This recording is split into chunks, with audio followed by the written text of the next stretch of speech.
how can you read The Guardian now when they're portrayed as a joke? Prevent's failings were for many reasons. The first reason is there's far too many referrals into Prevent. So Sky News must have said to themselves, we can't give this shit away for free. So we're going to put it behind a paywall online. Which even less people are going to watch. People don't want to watch it now and it's free. He never should have been in the country in the first place. He was a failed asylum seeker. I mean, we assume he must be reasonably intelligent, James O'Brien, not an imbecile. Yeah. I would say there's a sizable portion of the UK who would say, I'd like him for Prime Minister here. Yeah.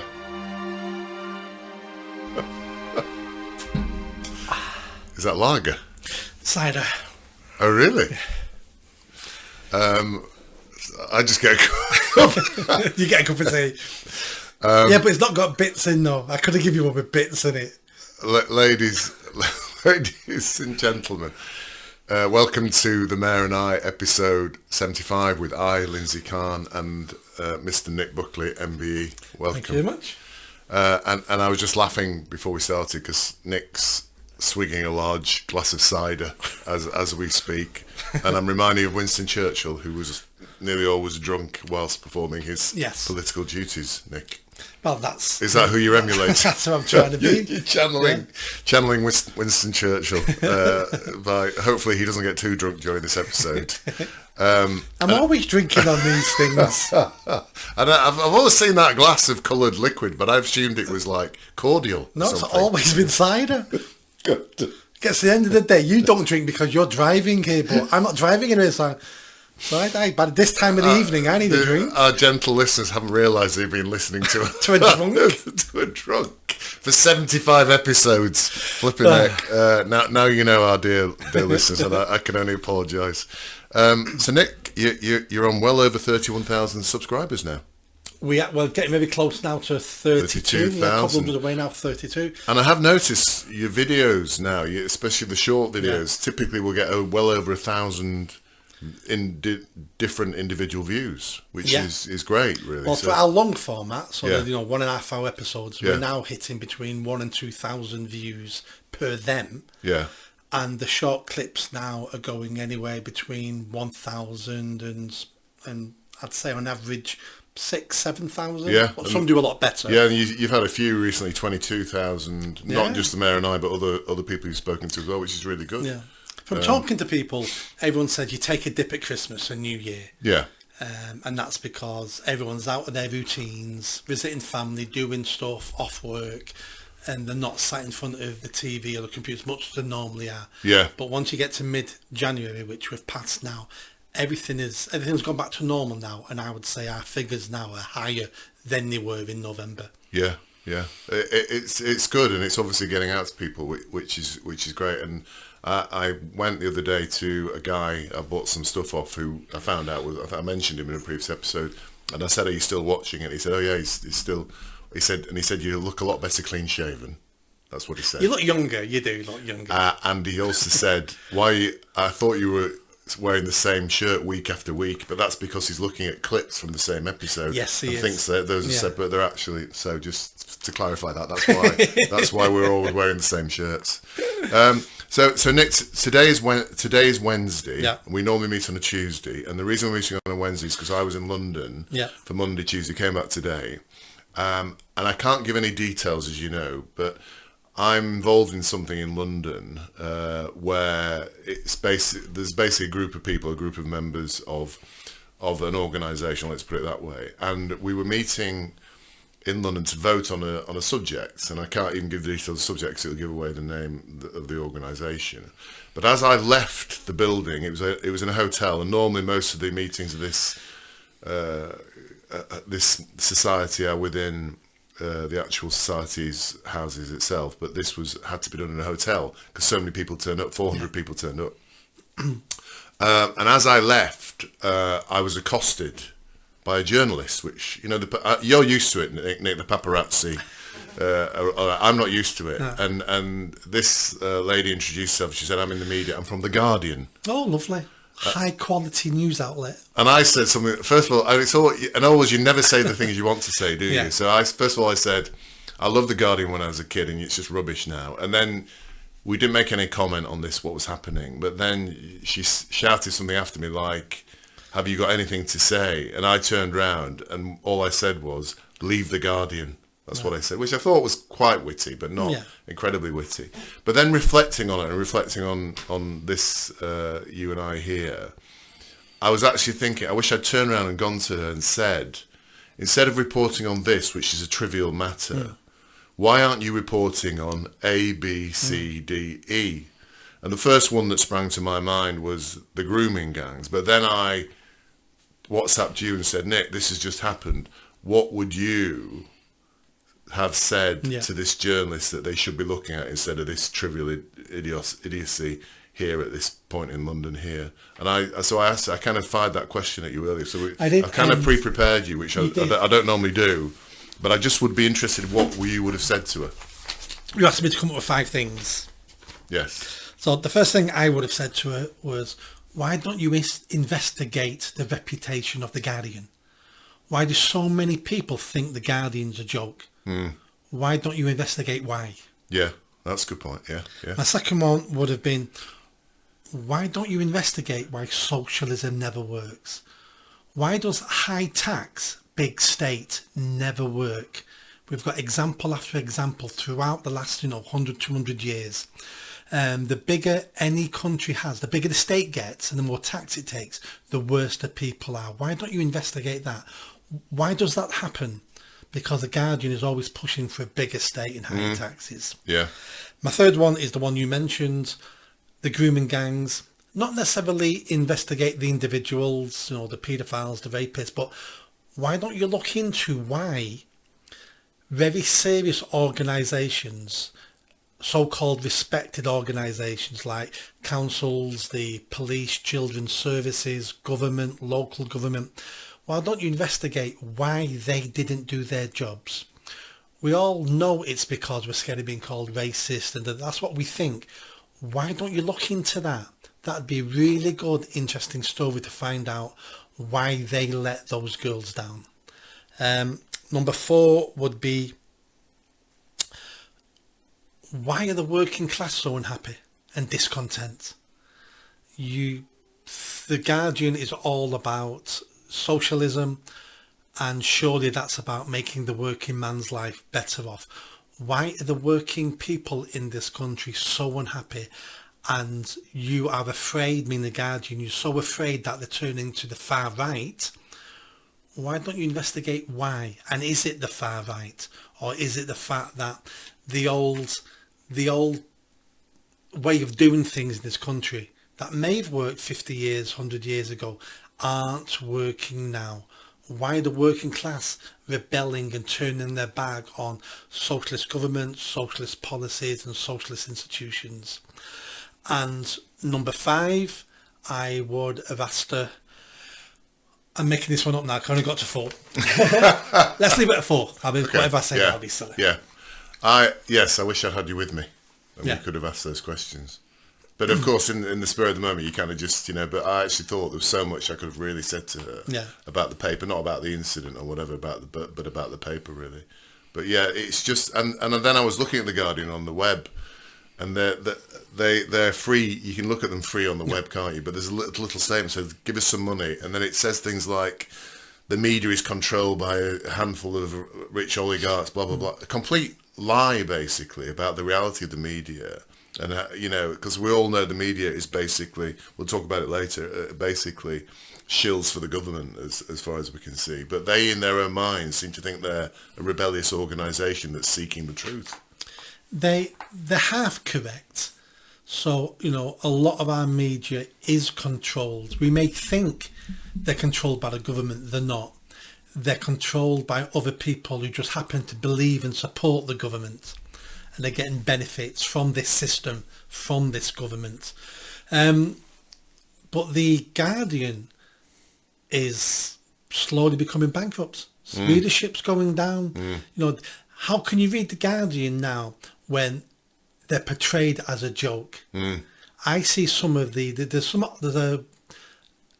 somewhat online. It's not called the Guardian. It's called the Guardian, and they've made themselves look like the Guardian. And some of the headlines, the joke headlines they put out, could actually be in the Guardian. Sometimes I've got to look at the name to see it really is, because sometimes it's like, I don't know if this is true or not, because the jokes are so real sometimes of what the Guardian believes. Yeah. Well, I think they put out a fake Owen Jones one saying, yes, the grooming gang girls should keep quiet for multicultural harmony, and that was the one that was retweeted by that MP, wasn't it? Yeah. So sometimes, you know, they are a joke themselves, and what they need to be not careful of, it's going to happen. You've seen what's happened to Sky News. Did you read what's happened in Sky News? No. Sky News announced yesterday that they're going off TV and going online. Really? And it's going to be pay-per-view because they're going bankrupt. Fantastic. Yeah. Fantastic, because I know GB News now has far more viewers than BBC and Sky, don't they? So Sky News must have said to themselves, we can't give this shit away for free. So we're going to put it behind a paywall online. Which even less people are going to watch. People don't want to watch it now, and it's free. So, unless that is fantastic news. Yeah. So that's an indictment on the mainstream media. Yeah. The BBC are only surviving because they tax us. Yeah. We pay for it. Yes. If it was open to market forces, that'd been gone a long time ago. Yeah. But hundreds of thousands of people every year are leaving the BBC and refusing to pay the license fee. So that's in big trouble as well. Yeah. And GB News is struggling, but that's because so much now is online and free. Yeah. The BBC. I think I don't have a TV license, but I must have watched, and I don't remember. I must have watched something on iPlayer because I got a little aggressive email from the BBC license saying, "You've said you've not got a license, but you watched something on iPlayer." I mean, this is how because I must have registered at some point with you have to register to play iPlayer, don't you? They said you watched something on iPlayer, so therefore you need to pay for your license. Of course, I completely ignored it, and have ignored it. But I think I've had a couple of emails from them saying, "You're doing this." They're just horrible, aren't they? Yeah. They're just, and they're watching you all the time. Well, the way out of that is, I was sat in my friend's house with the iPad. He has a TV license, and we were sat watching it together in his house, covered by his TV license. Well, I'm surprised how quickly you came up with an answer. I worry about you sometimes, Nick. It's obviously the cider. There's been a lot happening in the last week, and it is literally only a week, but I want to jump straight into Axel Ruda-Cabana and Keir Starmer. And it's not old news now, it's kind of ongoing really, but I thought it'd be useful to recap over various things that have been revealed since that happened, and just get your views on that. The first thing I want to talk about is how much this guy was visible in the first place. So we found out he was referred to Prevent, this so-called anti-terrorist organisation, 3 times. One of those referrals actually raised his potential interest in the killing of children in a school massacre. So that was, he either said it or somebody else heard him say it, and then he was referred to Prevent it. Well, he carried a knife to school 10 times. And sorry for our gentle listeners, that Axel Ruda-Cabana is the Southport killer who killed the 3 little girls. There were 5 calls from his home address to the Lancashire police. There were multiple vulnerable child referrals made for him. A case was actually opened up with the NHS with the Child and Adolescent Mental Health Services for him. He completed a youth justice referral order after attacking a fellow pupil at school. In fact, there were 15 opportunities where he was raised to the authorities, where he could have been stopped, basically, but he wasn't. Why do you think that is? I mean, because I think a lot of people got the impression he was an innocent Welsh schoolboy, and this was the first thing he'd ever done. He had a track record, a massive track record. He had a track record of being dysfunctional. He didn't have a track record of killing children. So it's quite hard, really. It's very hard for people to understand this who've not worked in the criminal justice system. He was dysfunctional. he had potential to be violent. We know that, but we've got 100,000 other black lads in the country who look like that. We can't lock them all up. Prevent's failings were for many reasons. The first reason is there's far too many referrals into Prevent, and many of those referrals are trying to balance the ethnicity of the people going in there. Yeah. So we're referring white kids in there now for being sexist. Yeah. Now, they're not going to get a case officer, but it's still something else clogging up the system. And if we've got another 20,000 of those referrals to make sure Prevent doesn't look like it's Islamophobic, and let's be honest, Prevent was set up to tackle Islamophobia, regardless of what the government tells you. It was set up after some atrocity, I can't remember which one now, about tackling radical Islam. And then suddenly politicians are going, that makes us look racist. Start referring white boys in as well. So it slows up the system, it dilutes the system. It takes you just said then Prevent was set up to stop Islamophobia. No, to stop Islamic attacks. Sorry, I was going to say, I don't think it was set up for that. Sorry. To stop Islamic attacks. Yeah. So we've politicians messing in Prevent has made it more incompetent than it would have been in on its own. All government departments are incompetent, all government projects are incompetent, but the meddling has made it worse. We're never going to stop somebody in this country from being mental and killing other people. But we expect them every couple of decades. What we have now is every year or two. So that's more than it used to be. And we need to ask why. And the answer is immigration. Because now we're importing mentally ill people from around the world to come here. Some come here illegally, some come here legally. They then have children. The fact they've got defective genes and mental health issues, they pass that on to their children. Even if they've got no mental health issues, the children of migrants have a harder life in any country they're in because it's not their ancient homeland. They are always seen as outsiders. That destroys their mental health. And then people come from these countries that have seen horrendous things like Rwanda, like the Middle East, and we think these people are going to be like us. We think their children are going to be like us. Some of these people were savages in their own homeland. So over one generation doesn't stop that savage gene. They were bred to be like that, to survive in their country. So we're always going to have nutcases, and we've had white British nutcases, but it's increasing now because of mass immigration, importing nutcases as well. Let's talk more about Prevent, because I've got some other examples for you here. A Libyan asylum seeker was referred 4 times to Prevent and ended up killing 3 men in a Reading Park in 2020. Because they were homosexual. There were 3 homosexual men. They were having a picnic and he stabbed them and killed them. Again, what can Prevent do? He was a lone attacker, nutcase. The answer is he never should have been in the country in the first place. He was a failed asylum seeker. First of all, no asylum seeker should be let in the country anyway. But the fact you're a failed asylum seeker, the second you get stamped with failed, you should be on a plane that day, or you should be locked up until the plane's ready to take you. But we allow them back on the streets. Yeah.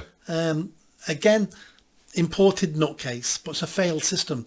I don't see it necessarily a failure of Prevent. Usman Khan, great surname, referred to Prevent in 2019, stabbed 5 people on London Bridge. Yep. I know less about this person individually, but again, referred into Prevent have limited resources. They're having to make judgments every day. We've got far too many cases. Which ones are we going to take? Which ones are we going to take forward? Which ones are we going to engage with? Which ones are we going to put on a warning list? Which ones? Well, we're only going to take a couple of thousand out of the tens of thousands that are coming through. I mean, they're coming across as pretty shit so far, aren't they? Because if you think about it, I mean, let's ignore Axel Rudikabana, who is a British-born Rwandan heritage, I get a British born. These two characters are foreign nationals, aren't they? Yep.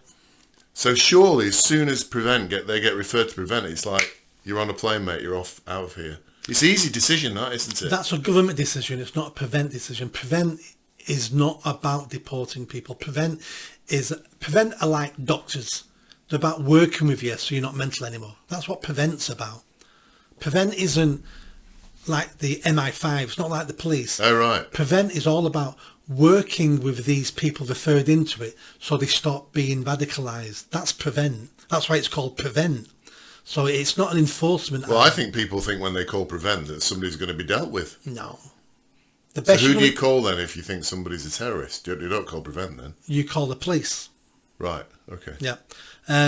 So part of this is the fact Prevent has been used as a national project in the media by politicians who say, we have Prevent.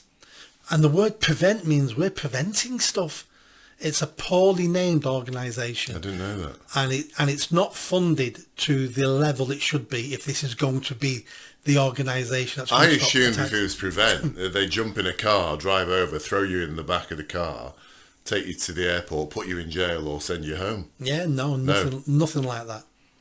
That's scandalous. That's nothing like that. It's all about working. It's all about preventing people becoming We don't terrorists. want them working. We want them sorting this mess out, don't we? The foreigners, the fact you get referred to Prevent should trigger an immediate deportation. Yes. The fact you get arrested and convicted for any crime in this country and you're a foreigner should trigger immediate deportation. But surely Prevent must, if there's a serious case, they must say to the police or... Yeah.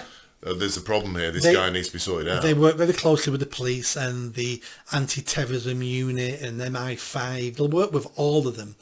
But Prevent is not the enforcement arm. Prevent is the pink and cuddly, we're going to talk to you and hold your hand until you don't kill anybody. And I guess the question I'm thinking here, and I'm sure our viewers are thinking as we're saying this, there's a meme that goes, not a meme, an actual picture of people in the Home Office, and it's basically all Muslims or Africans or whatever it might be. Is Prevent the same? Is it populated by a large population of foreigners, foreign nationals, Muslims? I would imagine so, because they're mainly dealing with Islamic terrorists, so I would imagine so. Yeah. So the problem with that for me isn't there automatically empathy between those workers and the people they're seeking to control or prevent? There must be, surely. Not necessarily, and there shouldn't be. No, there shouldn't be. Because we're white of Christian heritage doesn't mean we wouldn't deal with white Christian terrorists. I still want them all locked up. Yeah. Same with white Christian paedophiles, I'd like them hanged. Yeah. I have no sympathy with people like that. So most of them will have no sympathy with radical Islamists. My problem would be how many foreigners are employed. I'm sick of us employing foreigners in government jobs. I've got a problem if you're Muslim and if you're brown, if you're British, but I'm tired of employing foreigners. We see it in the Home Office. People who are arrested in the Home Office have been working for the Home Office. Were arrested a few months ago for being illegals, working for the Home Office. Some illegal yesterday some woman was arrested yesterday for sitting 100 English language tests for citizenship. She hired herself out to not the same one, not doing the test 100 times, doing it for other people. Doing it for other people, wearing disguises and wigs and going in and doing the test again. So this is when we import people from other countries with failed governments and a history and a culture of fraud. They come over here and they're like wolves in a sheep's pen. It's like, look at all the crap I can do here, because no one's expecting fraud, because we were a high trust society where we trusted each other. But they come from low trust societies because they're always ripping each other off. I think there's a more fundamental point, and somebody was talking about it the other day, I can't remember who, and it's a really good point, that what kind of people are asylum seekers? What kind of people come over on the boats? The people who presumably can't make it in their own countries, who are misfits, who are what's the grifters, comment. You're more likely to get the people in the boats and seeking asylum or trying to get over here who don't make it in their own country, surely. You get a mixture of people. Many of those countries, no one can make it in those countries because they're failed states. The people you can make it in Pakistan though, can't you? People can make it in Pakistan. Pakistan's a functioning society. No, Pakistan is almost a failed state. All right. Pakistan doesn't have fair elections. Yeah. The corruption's off the chart. Political assassinations. It's only if you visit places like Karachi, you're like, oh, this seems okay. You get out of Karachi and it's the wild, wild west. Yeah. It's almost a failed state. Yeah. A nuclear failed state as well.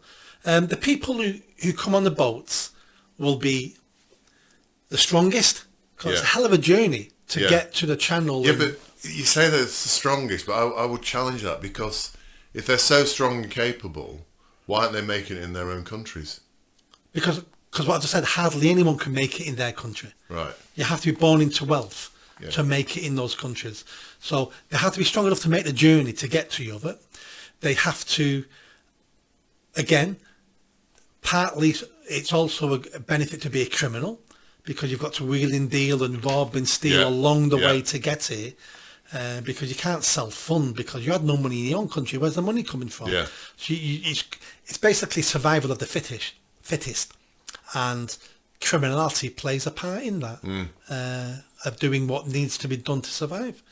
And those countries have no law and order. Yeah. Not to what we expect. So I am right. They are people who you wouldn't really want in your country. No, absolutely, yeah. So I think which is an important point, because I think a lot of these kind of, my pussy is open for refugees type people, imagine them to be poor, pitiful people who are oppressed or whatever. And I think they're not, are they? I think you're automatically importing people who you wouldn't really want in your society, possibly wouldn't even want in their society back home. Yeah, a big part of that will be true. Ali Harbi Ali was revered by Prevent. He ended up killing Sir David Amos. No. His daughter, Kate Amos, believes Prevent could have stopped him, but didn't. So she's actually looked into what Prevent were told and believes that if they'd have done their job, they could have stopped him. Oh, I'm sure if they'd highlighted him and knew what he was going to do, they would have been able to stop him.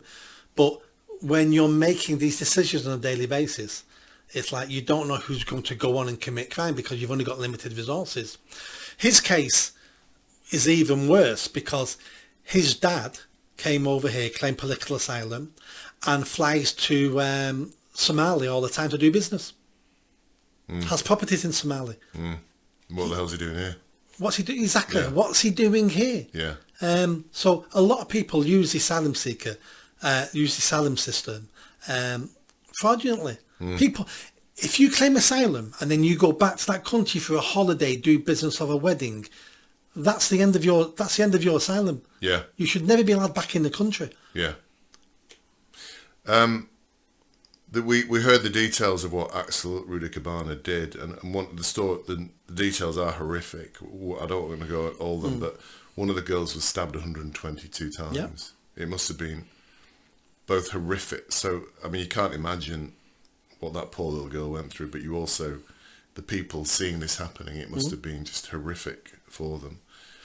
During the trial, he was faking illness. He was saying he wasn't well, hadn't eaten, and at one point, I think he wasn't there for the sentencing. Is that correct? But and Joey Barton quite funnily said he should be dragged by his bollocks to the courtroom, which I thought was a really good point. They should have forced him to sit through the limited trial as it was. But then, of course, Starmer came out, and of course, we were all hoping he would talk about immigration failure or whatever. But almost the opposite happened, really. And this guy Starmer, you're looking at him now and thinking, is he some sort of psychopath, some sort of robot, some sort of monster? Why?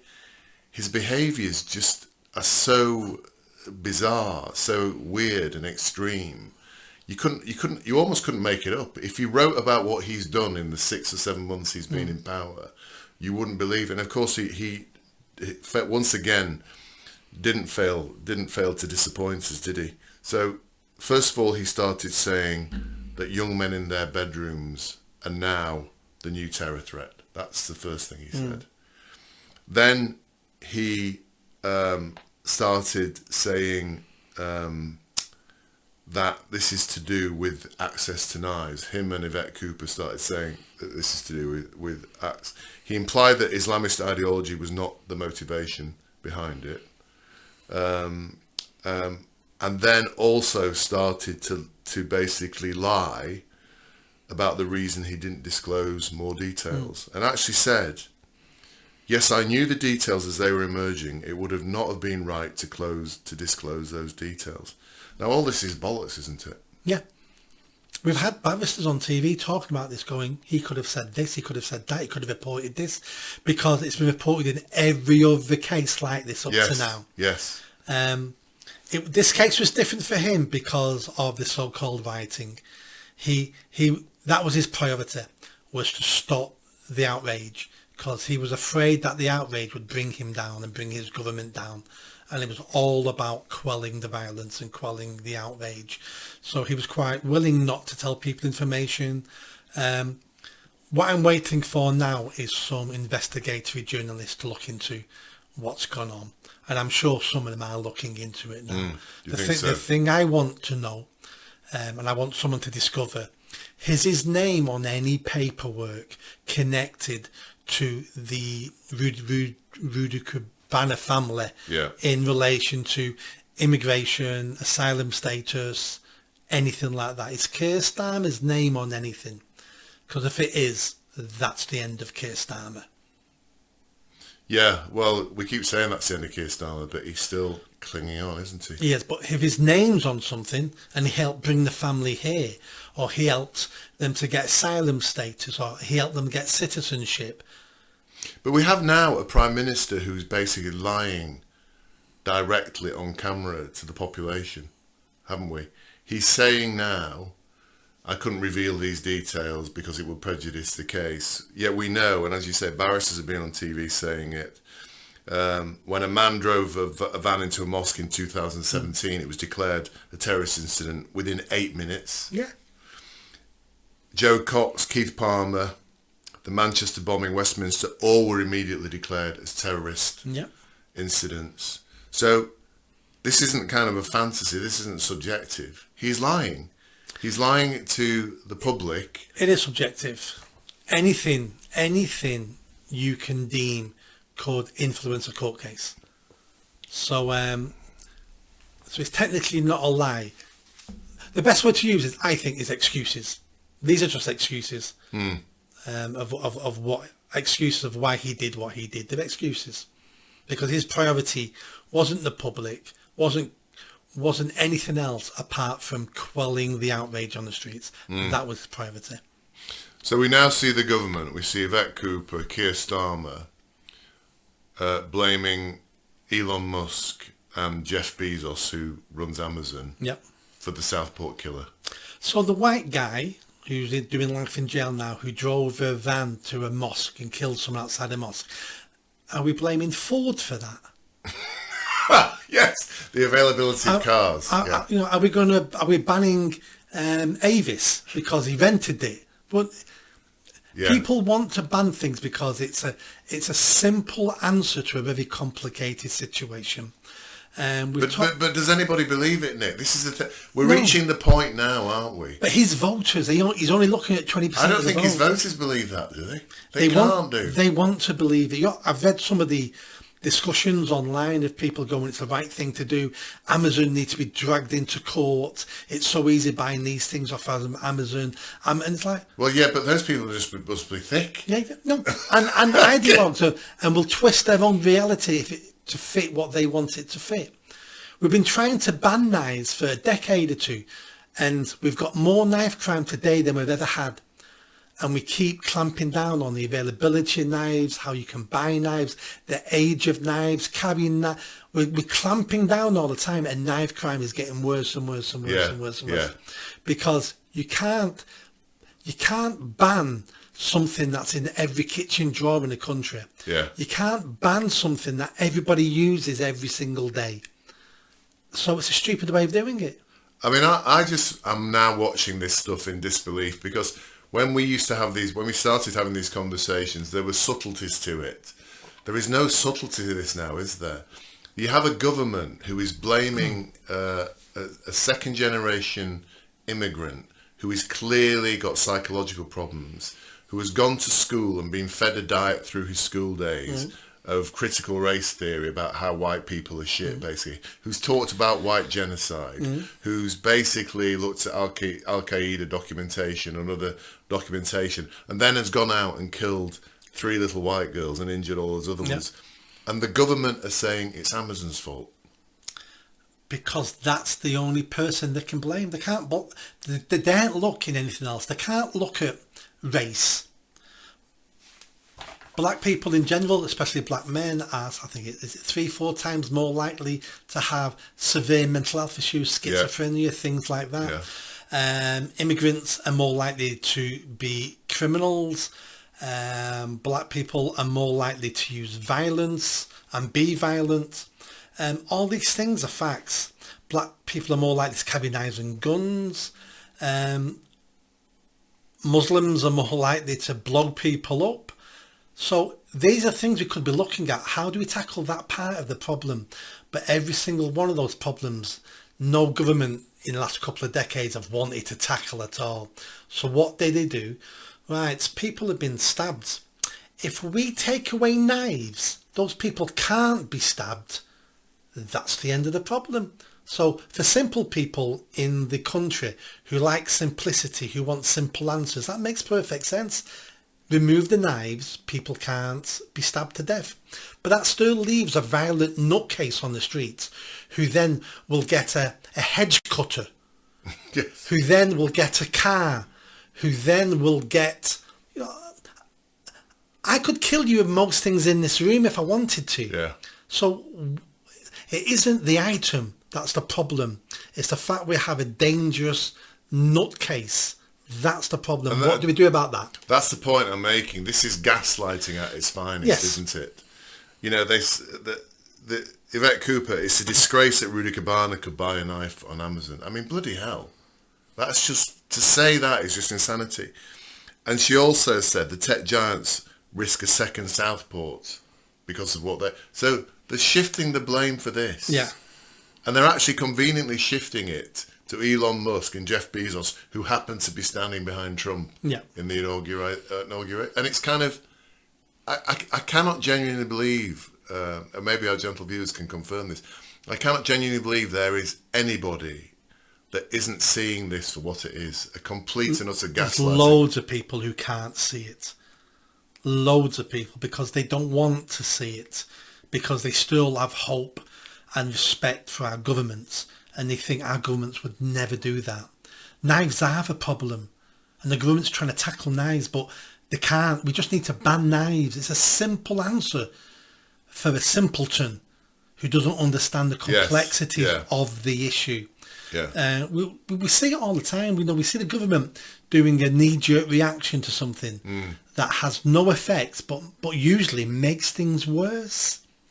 I think for me, it's the fact that the subtlety has gone now. There's no subtlety. They are blatantly lying, gaslighting us to our faces now, and don't care.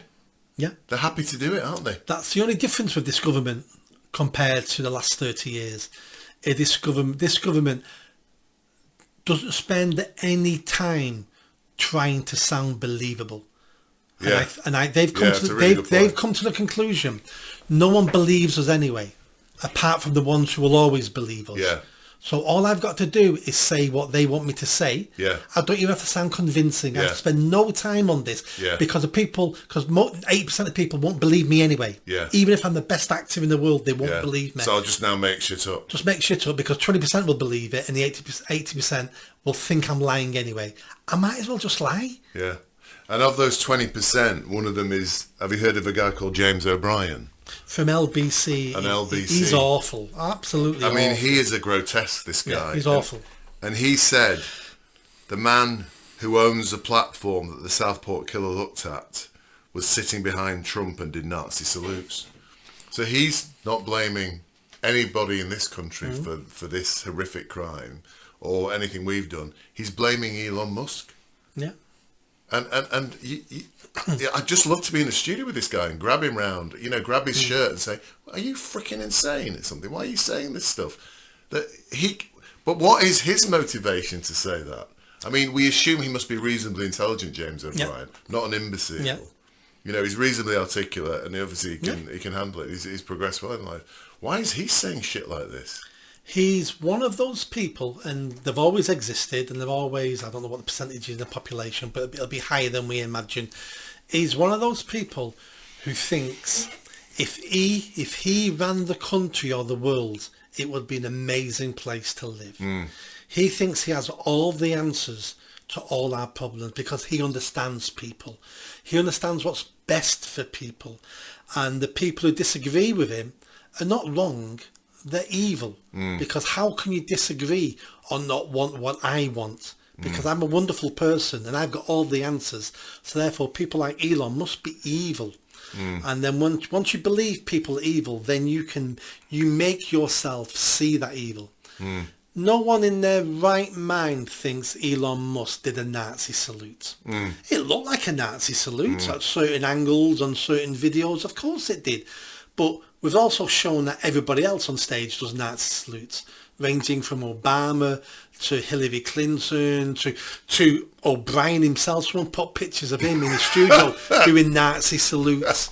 So no one in the right mind thinks he was doing Nazi salutes. No one thinks that even if Elon Musk was secretly a Nazi, who in their right mind would think he would then go on stage and mess up and show everybody that he's a Nazi? It's the twisting of reality that these people do, and they do it because they think they're better than everybody else. I know I'm flawed. I know I'm uneducated. I know there's so much I don't know. And I know that most of the views and the things I think are true, I know over time most of it will be proven to be wrong. And the reason why I know those things is because that's the history of the world. The cleverest people 100 years ago, 1,000 years ago, through development, we now know that everything they believed was wrong. That doesn't mean they were stupid. No. That just means at the time, with the information available, that was the best thing you could come up with. Yeah. So, but people like O'Brien thinks he could run the world and it would be a utopia. Yeah. People like that are dangerous. Yeah.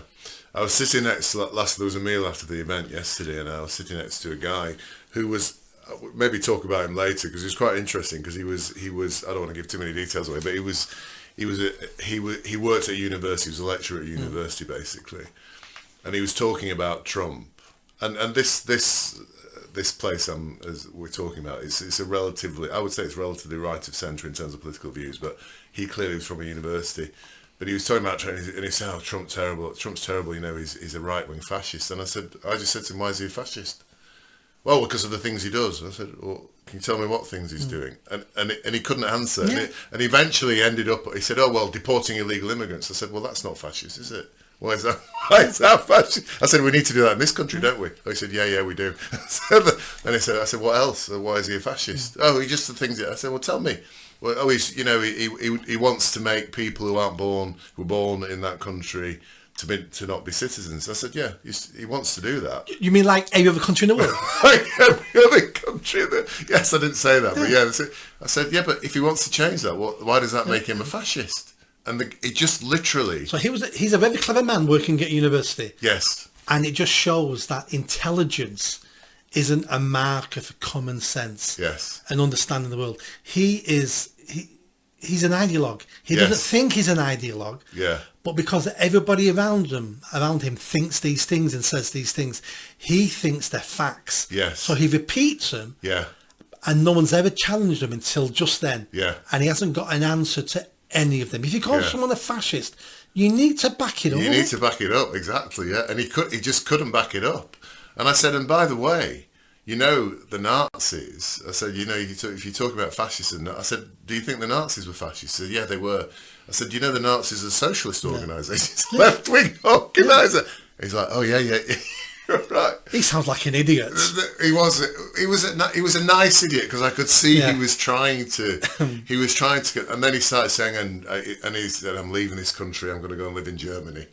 And he said Brexit, you know, it's ruined this. So you're going to go to where the real fascists are? Yes. Are you a fascist? You're going to a place that's gone really right wing. Yeah. And he said, you know, Brexit, whoever. And I said, well, do you know that the British economy is as good as if not better than most of the European countries? Yeah. And then Jack, who was sitting on the other side of the table, got his phone out and said, yeah, the GDP, and he went through all the GDPs. And Britain's like nearly at the top sort of thing. And they say these things, and you're right, this is an intelligent guy. This is a mature, he must have been mid to late 40s. This is not, you know, an academic. He says these things, and they just say them, have no idea what they're saying, do they? Yeah. As you say, can't back it up. Once you say, why is he a fascist? Give me an example. They can't. Someone said something to me once when I was 20. I was a cocktail barman at Pontins. And I remember this conversation. I'm chatting to one of the guys, a customer who was at the bar, and we're talking about clever people. And he went, Nick, you'll meet people in this world who'll be able to tell you the internal diameter of a can of baked beans, but won't be able to open them. Yes, good point. Thanks for that baked bean anecdote. There's various things come out of the Axel Rudy Caban things. You know, one of the things that I found quite disturbing, and it sounds quite trivial, but I don't think it is. Apparently, do you remember when Keir Starmer laid the wreath at the Axel Rudy Caban thing? Yeah. He immediately jumped in the car, drove back to London, and went to a drinks party with celebrity supporters. Yeah, trying to raise money. Yeah, but what I don't get about that is, on such a horrific day and such a horrible thing, wouldn't a normal, I know I would have done, and said, look, I don't think it's appropriate for it to do this, you know, we need to be in mourning for what's happened today and be reflecting and taking action about this as well. But he rushed back to glad hand a bunch of celebrity reports. Doesn't that sound a bit weird? Did you hear about this? I did, yep. Angela Rayner was there as well, and some other top Labour politicians. I'm split on this. I can see the optics, how it looks. We've just had a tragedy in the country. His attendance at Southport was limited, didn't speak to anybody, turned up, dropped some flowers and ran away. That was terrible. But he did that because he didn't want to speak to anybody. Because he can't speak to people. He hasn't got the communication skills, the empathy of anything. And then went to London for that. The other part of me says the governing of the country has to go on. There was a tragedy. 3 girls were murdered. I want my Prime Minister still working, still doing stuff. You know, there's a balance there. I understand probably why he did it. But you'd also think, but he hasn't. You think he'd have better people around him to say things like, okay, if this gets out, this is going to look terrible. In which case, you know, we'll change it, or we'll do something different, or there won't be any drinks. It'll be a more somber occasion and stuff like that. But he has no advisors that tell him this will look bad. But none of our politicians seem to have those advisors anymore. Unless they do have advisors, but these advisors are a waste of time because they can't foresee problems either, because they live in the same bubbles. A working man would have been able to go, this won't look good, because I wouldn't like it. But he hasn't got anyone like that around him. They're all in that bubble. It was just, the optics are just shocking, really. It is. I think the worst thing about the whole thing that you've not mentioned is they never released that mugshot of Axel, whatever it's called, and do we know why they didn't release it? The CPS told the police not to release it. It might incriminate the case. It might damage the case. And I don't know of another case where they didn't release the mugshot. Yeah, and the CPS also gagged the police as well, because the police actually said, the Southport police wanted it to be declared a terror attack. Yeah, it would give them more time to question Rudy Cabana. Yeah, and the Merseyside police were gagged by the CPS as well. Yeah, that was a political move, if you ask me. So that was the government speaking. Yeah. That was presumably Starmer calling the head of the CPS, who presumably knows because he was a former head of the CPS, and saying, keep this under wraps. Yeah, same with the photo. If we release that photo, he looks demented. He looks like the devil reincarnated there. We can't release that. But we have a right to know these things. Hence why we've got a two-tier criminal justice system. There was a tape, and it turned out to be false. I don't know if you heard it, an audio tape of somebody saying that Rudy Cabana had been attacked and had the crap beat out of him in prison. And I was hoping it was true. Lots of people are hoping it's true. It wasn't. No, it wasn't. That was, So I just hope he gets... It'll happen at some point. Yeah. Somebody will make their name on that. Yeah, and I'm happy to say, here now, I would like to see that happen. I really would. That guy just deserves to be. I mean, anyway, we'll move on. Move on to something positive. Trump and America. Yep. And I think Trump in his opening statement said the golden age starts now. And boy, has he been true to his word, hasn't he? I mean, he's reinstated the bust of Churchill. Yep. Which is, sounds like a little thing, but for me that's important. It's a nice signal to the UK. Yeah. It's a nice signal to the UK. Yeah. Deportation flights have begun already. Yeah. He's formed an alliance with Javier Milei, Giorgia Meloni and Viktor Orban. Yeah. And I'm going to talk through some of the executive orders and ask your opinions on them in a minute.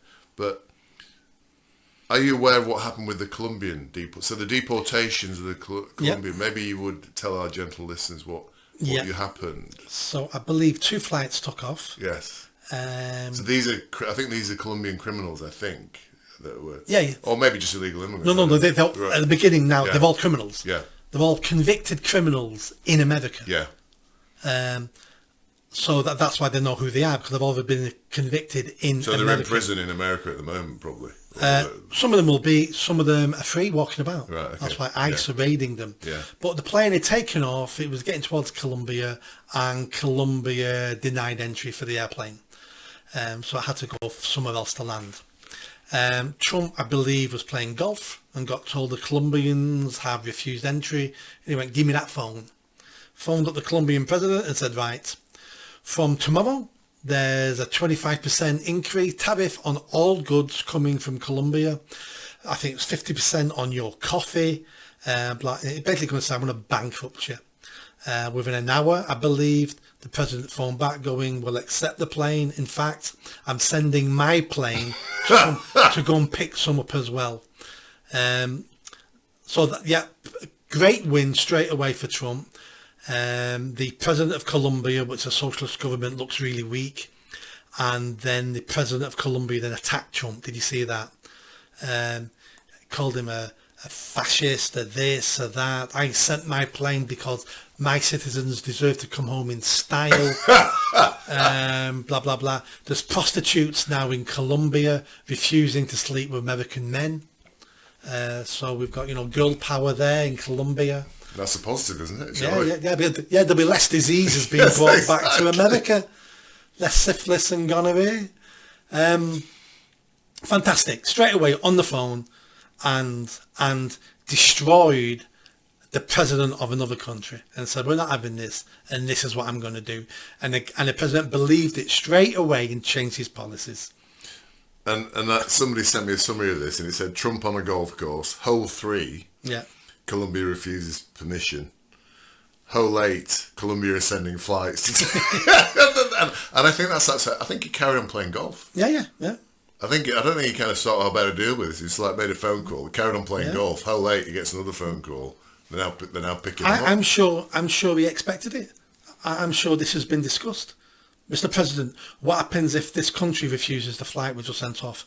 What happens then? I think he game played it all. I think he knew what he was going to do to the countries, and I think he picked the countries he wanted to hammer first. I think he's got no love for Colombia. So he was prepared for that to happen. I think he was. I think he wanted to embarrass that president who he's not friendly with, because it sends a message to everybody else. Yeah. Who's going to refuse flights now, knowing it's going to be huge tariffs? Yeah. And accept the tariffs, but if you back down, you're going to look like if. So a lot of people now will be going, just take the flights. Yeah. But it makes us think, what do we do with Pakistan, who refuses to accept prisoners from here. We'll stop sending them 133 million quid a year for a start. That's what we do. We turn down to Pakistan and we say, no more aid, no more visas. We're accepting nobody from Pakistan, not even tourist visas anymore now. That's the end of it. But you can also... and in fact, what we can do as well is we're going to put a special tax on Pakistanis sending money home from the UK. We're going to tax that 50%. Yeah. Well, this is the point, isn't it? That there are mechanisms you can immediately deploy. So any Pakistanis on benefits will stop getting in the UK. Will stop getting their benefits until you start to. So there's so many levers we have to pull. You just need some balls. Just need to pull. And this is happening now, isn't it? People are seeing this and realising it's now possible because Trump is doing it. Yeah. I'll get onto the executive orders in a minute, but just other things have happened as well. He's declassified the JFK, MLK, which again is really fascinating as an idea that he's doing that, because it's something people have talked about for decades and everybody's mystery, but he's decided to declassify those. I've got a bit of a conspiracy theory about conspiracy theories. Okay. I first saw it on South Park. Yes. Yeah. So it's well sourced. It's well sourced. You're like a Guardian journalist. Yeah. So Eric Cartman from South Park. This episode, a South Park episode, is all about 9/11, and it turns out in the cartoon that 9/11 conspiracy theories are all cited by the government. Because the government wants the people thinking and talking about conspiracies and the deep state and people pulling strings. They would rather the people were looking and talking about that, because it stops them talking about the government and it stops the government being blamed for incompetence. So let's pretend there's shadowy figures. And part of that could be true. And I think the JFK assassination, why it's not been released up to now, is because it's handy for presidents and governments to have the people believe the shadowy figures, and it's not always my fault as your president. So you think you're going to find out there isn't a conspiracy around JFK? I have no idea. Yeah, I have no idea. But I think there's a benefit to other presidents never doing this. Yeah, my mole in America has alleged that the hit was ordered by LBJ, Lyndon B. Johnson, basically, and alleged. I don't know. We'll wait and see. So he's also removed security from Dr. Fauci and John Bolton. Apparently they have government paid security, and he said they made enough money, they can pay for their own security. And I was just thinking we should do that to Blair, because he'll have government security, won't he? He will, but he's a former Prime Minister. I don't care. And if that's what we've always done, that's what we've always done, and I wouldn't want to take away his security if he'd expected it, because yes, I'd be unfair. But other government officials, I mean the way they waste money, and those are two rich men. Yeah. The CIA has now said, and this is massively coincidental, isn't it? Because this just happens after Trump gets in. Yeah. The CIA is now saying COVID-19 probably leaked from a... They always knew from a Chinese that. laboratory, yes. From fucking day one, they'd always suspected it came from there. I think they always knew 99% it came from there. Yes. They were just playing a political game. They didn't. Their political masters told them, that's not what we want. That's not what we want to hear. It was obvious. We've got a coronavirus affecting the world that came from a place in China that has a coronavirus laboratory 20 minutes away from where it's supposed to be. Yeah, and it's like, no, we know where it's came from. Yeah, but it's now, the point I'm making is, it's now official, isn't it? Because it's the Americans have now said it's official, it's come from a lab, basically. And that's because Trump will be putting his own people in the CIA, and the people at the top of the CIA would like to keep their jobs. So now there's a different boss now, so now we'll start doing what that new boss wants us to do. So they're just trying to save their jobs, their careers, their pensions. But what he should be doing is going through the CIA, and some of these people need sacking anyway, because the CIA, even with Trump, it should be impartial. It should take directions from the government, because that's its job, but it shouldn't be lying to the public, manipulating the public. It needs to, I'm sure all that's in its charter. And if they're broken any parts of its charter, Trump needs to sack the top people in the CIA. It looks like they're going to stop the Chagos Island thing. The pressure is massive now, apparently, on the UK government not to do that for all sorts of reasons. But that's now out there, it's in the papers, and I think the government are going to stop it, aren't they? Yeah. Well, Mauritius don't want them anyway. Yeah. Because really? Mauritius don't want them. The people of the Chagos Islands don't want to go to Mauritius. Yeah. And it's like, who are we doing this for? We're doing it for China. Yeah. And we're doing it because the people at the top of the Labour Party's government think this will be one of the ways to apologise to empire. Yeah. We need to give away some of these. Yeah, these things we talked again, didn't we, last week or the week before, about the fact that the people in charge believe we owe this to we owe all this to the rest of the world. We've had our time, and now our job is to give other people money and give things back, basically, which is the complete opposite of Trump. Ireland. Southern Ireland, I call it Southern Ireland. I know you're not supposed to get trouble every time I call it Southern Ireland. Ireland, listeners. No, Southern Ireland. Because Southern Ireland You'll be in trouble a bit. I can guarantee some listener will be making a comment saying, how dare you? They can, but I'm entitled to call it Southern Ireland because you're entitled to offend. A, I've lived there. Yes, I didn't know that. B, I can claim nationality there and get a passport if I wanted to. Really? That's where my father comes from. Ah. I lived there as a baby. Yeah. So I'm entitled to call it what I want. It's Southern Ireland. It's not an independent country. It's having a break before it rejoins the United Kingdom. It's having a break. All our Irish viewers will be thrilled to hear that. Yeah. Thrilled to hear that. So apparently they're now crawling back on their knees to Trump after slagging him off because he is now, what I didn't realise, the actual GDP in Southern Ireland, as you call it, is very, very high because all the big tech companies have got their head offices there because the tax rate is like 10% or something. And so the actual revenue per employee, but it's the heart of the biggest woke and immigration mess in the whole of Europe, basically. And Trump is now looking at this and saying, not happy about this. These American companies should be paying full taxes, basically. In America. In America. Yeah. So if that happens, they're all going to they're going to leave Southern Ireland because nobody wants to be there now because of the mess over there. And Ireland will be in real trouble. So Ireland has suddenly changed its tune now on Trump and saying how fantastic he is and how they want to embrace him and stuff like that, which I hadn't been aware of until I read an article about it.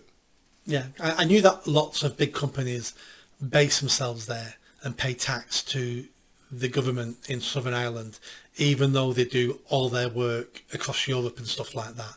And it's because they charge the lowest corporation tax in Europe. But that was only going to last for so long. Yeah. Until other countries reduced theirs. Yeah. Or until something we can't foresee happens, and we didn't foresee Trump going, we're going to hammer you all now. Yeah. And again, it shows how weak Biden and the Democrats were, doesn't it, really? Because you've got your biggest companies not paying their full taxes in America. Yeah, basically. American companies that were started in America, that are symbols of America, because it's only pretending to be based in Southern Ireland so they can avoid paying American taxes. And those companies need hammering. And it kind of even more explains why they were all hanging around at the inauguration, doesn't it? Because they're thinking, this is going to happen, I need to try and control it, basically. Also explains why they all supported Biden and wanted Biden. That's because it's like, we don't want Trump putting America first because he wants us to pay our taxes in America. We're not doing that. Which suddenly makes even more sense, that maybe these guys are not woke, they're just businessmen trying to optimise their mission. And I think before we get into the actual executive orders, what really interested me were approval ratings in Britain. So when Trump got in 2016, his approval rating with the British was at 15%. Yeah. It's now at 34% and rising. Yeah. That makes sense. When he was first elected 8 years ago, people only knew him as a TV personality, and the negative media on him was relentless. And we had nothing else to base our opinion of him on. I had people who were very sensible thinking Trump actually said we need to drink bleach to kill the coronavirus, COVID.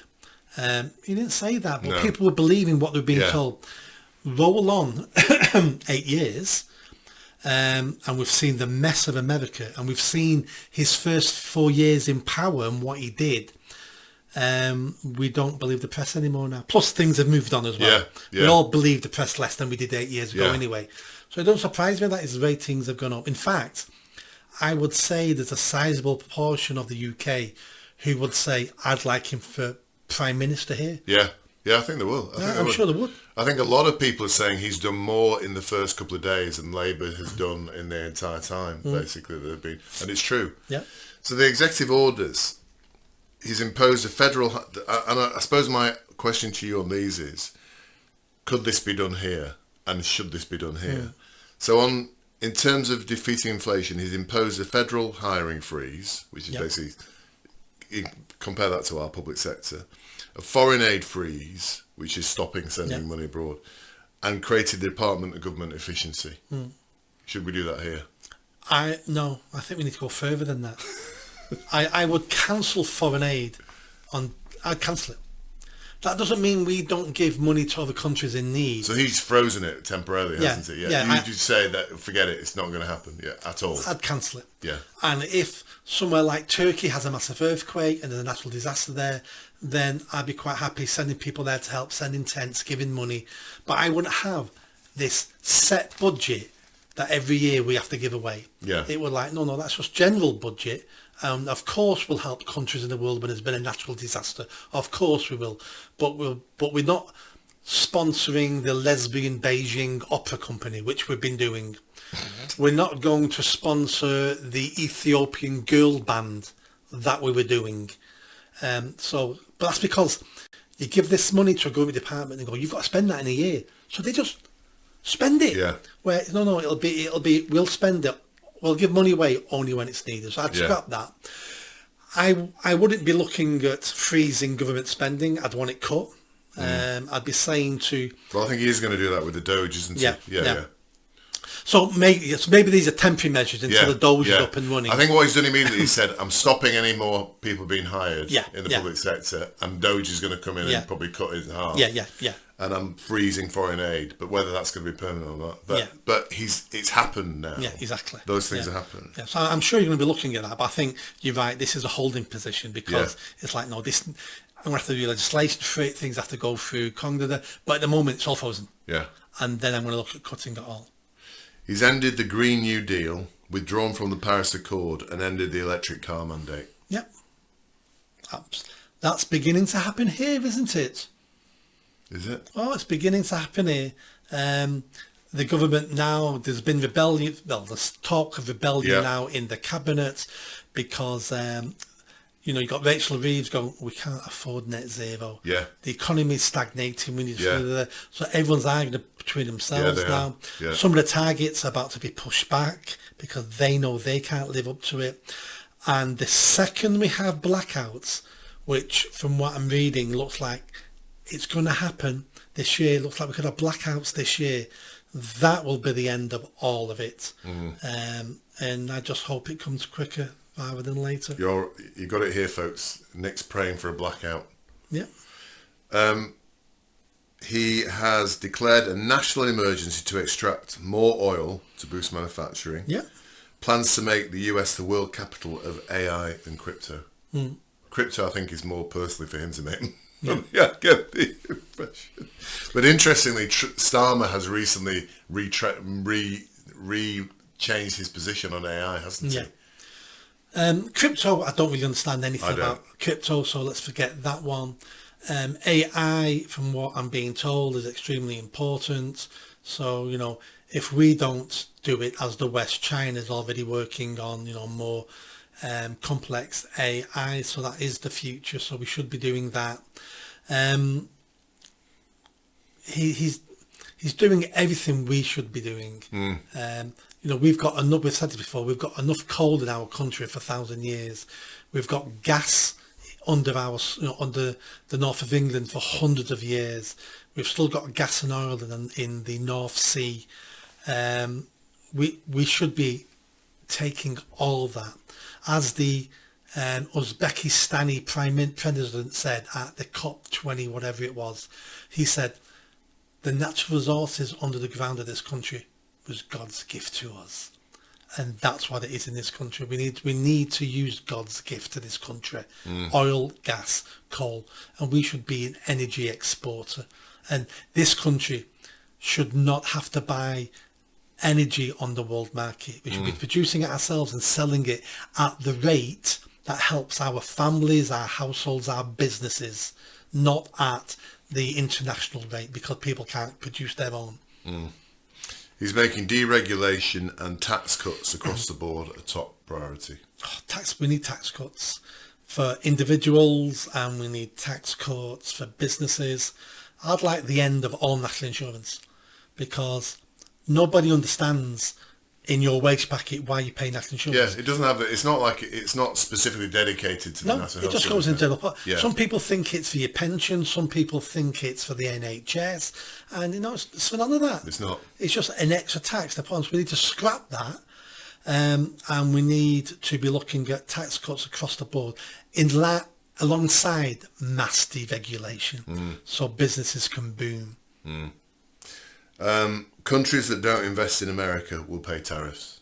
Yep.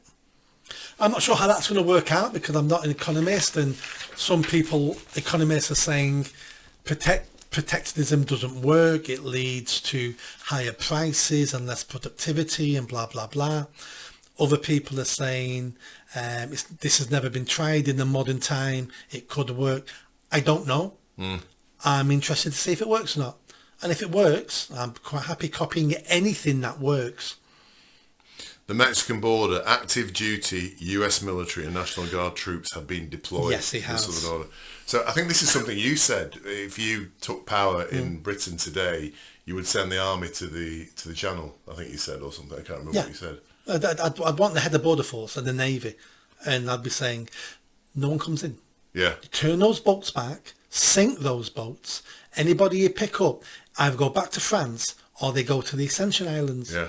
But your job is to make sure no one steps foot on this land. Yeah. Because we ensured no Spanish from the Armada stepped foot on this land. No, Napoleon didn't. The Nazi Germany's didn't. And you're telling me you can't stop a couple of dozen Africans and Middle Easterns? You stop it or your job's gone. Yeah. Sack you all. Yeah. And that's what we need to say. We need to do that in the channel. The job is so easy. We have a channel. Yeah. We have a moat. Yes. I mean, it's a lot harder in America. Of course it is. Yeah. But I don't think there's been any resistance, by the way, from the military or the National Guard to do this. I think they've just gone. I think, hence why he won the election. This isn't a controversial statement. They're ready for it. Yeah. They've seen, children being raped and murdered by illegal immigrants. They've seen the explosion in the drug trade and people dying. They've seen it all over the last 8 years, and they're going, I don't care what you do, I want you to stop it. If you put people in danger, they're willing to accept your government committing atrocities if it keeps them safe. Because at the end of the day, we're all individuals and we want to be protected. So let's say Trump goes even further than that. Let's say he starts mowing down people trying to get over the fence with machine guns. I would say majority of people in America would accept that. I hope he doesn't do it. I hope it don't get that bad. But we're only pink and fluffy and woke when there's no consequences. But in America now there's consequences on the news every day. Tragedy, rapes and killings and everything. Yes, and it's horrific stuff. Yeah, and all those citizens now have got to a stage where I don't care anymore now. Shoot them dead when they're trying to get in. I don't want any more criminals in my country because I've got a girl, I've got 2 boys. Yeah. I don't want them dead. I'd rather have them dead. Yeah. And I sent you a video, didn't I, of a town in Mexico. What was it? Nogales, which is just south of the border. It's a border town, yeah. And clearly what's happened is because Trump stopped this, people can't get over now. Yeah. And it was a video at night, and all you could hear was, it was horrific. Yeah. Gunshots going off, basically. Yeah. Not just in one place, across the whole of the town, the whole of the city. It must just be chaos down there. I was there. I was in Nogales for one night 30 years ago, maybe. I was backpacking through America and went into Mexico. It's a border town, so we crossed the border. We spent one night there, and it's a big place, but it was a scary place. This was 30 years ago. Really? No, 30 years ago? 30 years ago, it was a scary place. Just walking around and you're looking at these bandidos, and everyone's got guns, and you know it's a border town, and it's full of drugs and criminals, and it was a bit scary then. And I remember I was with my girlfriend and another couple, and the car pulled up. Hello, gringos, you know, you got a hotel? Yeah, I've got a hotel. Oh, I'll give you a lift back to the hotel. And the other couple went, yeah. And I went, we are not getting in this guy's pickup truck. It's only a 5-minute walk. And they went, oh, let's not get in it. I went, we are not getting in that truck. Yeah. But yeah, I mean, it was a dangerous place then. So, but yeah, I saw the video, gunfights everywhere. Don't forget, the drug trade and the people smuggling trade is a multi-million pound business. Yeah. Nogales is one of the staging points there. All the gangsters are involved. And now that there's very limited people crossing, those gangsters will be fighting each other for the trade. They weren't fighting each other that much when there was plenty of customers, but there's fewer customers now. They're going to be killing each other. This one we like. There are now, and we've already, most people know this, there are once again only 2 genders in the USA, and transgender surgeries are going to become very rare. I disagree. There isn't 2 genders in America. There's hundreds of them. There's only 2 sexes. Yes, that's a good point, actually. There's only 2 sexes in America. I try my best not to use the word gender. Yeah. I call myself a gender denier because there is no such thing as gender. Gender was made up in the 50s. There is no gender. There's only biological sex and sex-based roles. Yes. You can argue that there shouldn't be sex-based roles, but I'm saying there is sex-based roles. There's no such thing as gender. Yeah. When we use the word gender, what we mean is a trendy personality. Yes. So in America, there's hundreds of trendy personalities, but there's only 2 sexes, and they're banning gender mutilation, aren't they? Yes, genital mutilation. Transgender surgeries to become rare. I think that's what they're saying. So basically going to cut down all these young girls getting their breasts cut off and all that sort of stuff. And that was, I mean, the fact he did that on day one was phenomenal, really. Sent a real message. Did you see the video of a severely disabled teenage girl? I did. Who can't talk. Yes. Who hasn't got really good motor function. Yes. And that was very upsetting. I saw that. And she's had the breasts removed. Yeah. Because the parents are asexual, whatever they call pansexuals or whatever, and they've decided this young girl, even though she can barely communicate, is transgender. Yeah. And forced her through transgender surgery. She's severely disabled, who can't talk, limited communication, no motor function. She's like that in the chair. Yeah. So no, she's severely disabled, and she's there topless with 2 scars under her, and it's like, doctors need arresting. Yeah, I think you're right. Doctors need arresting. I think you're right. I think actually Trump has suggested that, hasn't he, that there's going to be some action taken against these doctors who perpetuate these horrific surgeries. Well, I was going to do that last year if I'd become mayor. Oh, that's right, you said. Sorry, you said. If I'd become mayor last year. I'm confusing you with Trump now. Yeah, well, we're very similar. Yes. If I'd become mayor last year, I was going to advertise to speak to any girls in Greater Manchester who have had surgery like that and who regret it, and I was going to get them to put a report into the police, and we were going to arrest the doctors. Yeah. It would have got thrown out of court, they did it, but I'd have made a statement. I think when you start doing things like that, people start backing off these positions, don't they? He is getting NATO nations to pay 5% of their GDP, up from the current 2% rate, because America is paying more than everybody else into NATO. Always has done. Yeah. So he's saying, if we're paying, you guys have got to pay the same as us as well. Yeah, so that's what he said last time. Last time he was forcing people to pay the 2% they already promised they were going to pay, which hardly anybody, I think there's only 2 countries paying it. I think we were, and I think Poland might have been, but no one else. Germany, a couple of decades ago, was paying virtually zero. But why Why would European countries have to pay for their defence when you've got idiots living in America who are willing to protect them for free? Yeah. And Trump went, no, those days end. Yeah. So now he's upped it to 5%, which is good, because Europe has shown how weak we are with the Russian invasion, and Russia's not a threat to us, but China is. The next big war's coming with China, and we need to get a grip. Yeah. His proposed relationship with China is within the next 4 years to close the trade deficit. At the moment, they send more to Canada, to America than America. He wants to close that within 4 years, basically, which is that's a massive thing. It is, but he has to, and other countries, we need to be looking at that as well, because what we're doing is we're funding our enemy. Why do you think China is growing its army and growing its infrastructure and developing? Because we're funding it. So then when we fight a war with it, we'll be going, well, we funded these idiots to get to this stage. Yeah.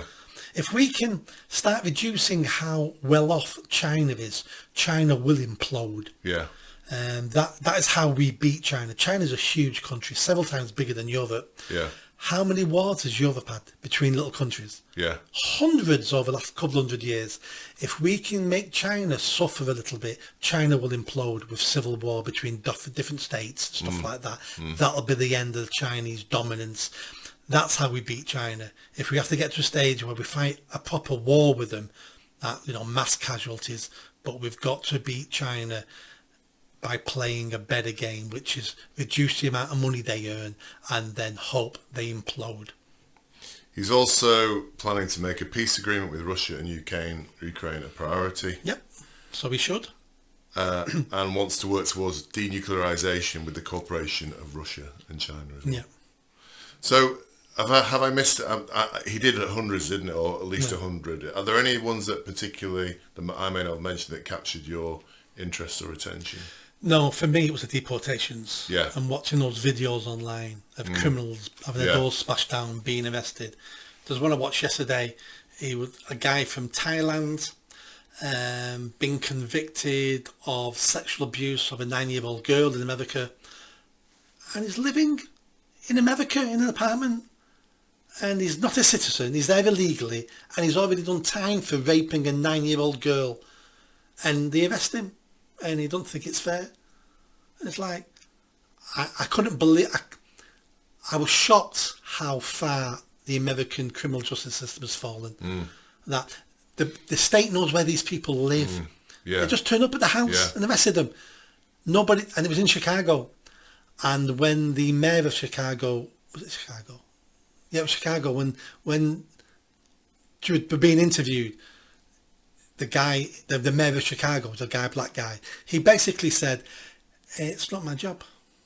It's not my job. It's the federal job, stuff like that. Oh, he's just keeping out of it, is he? Yeah.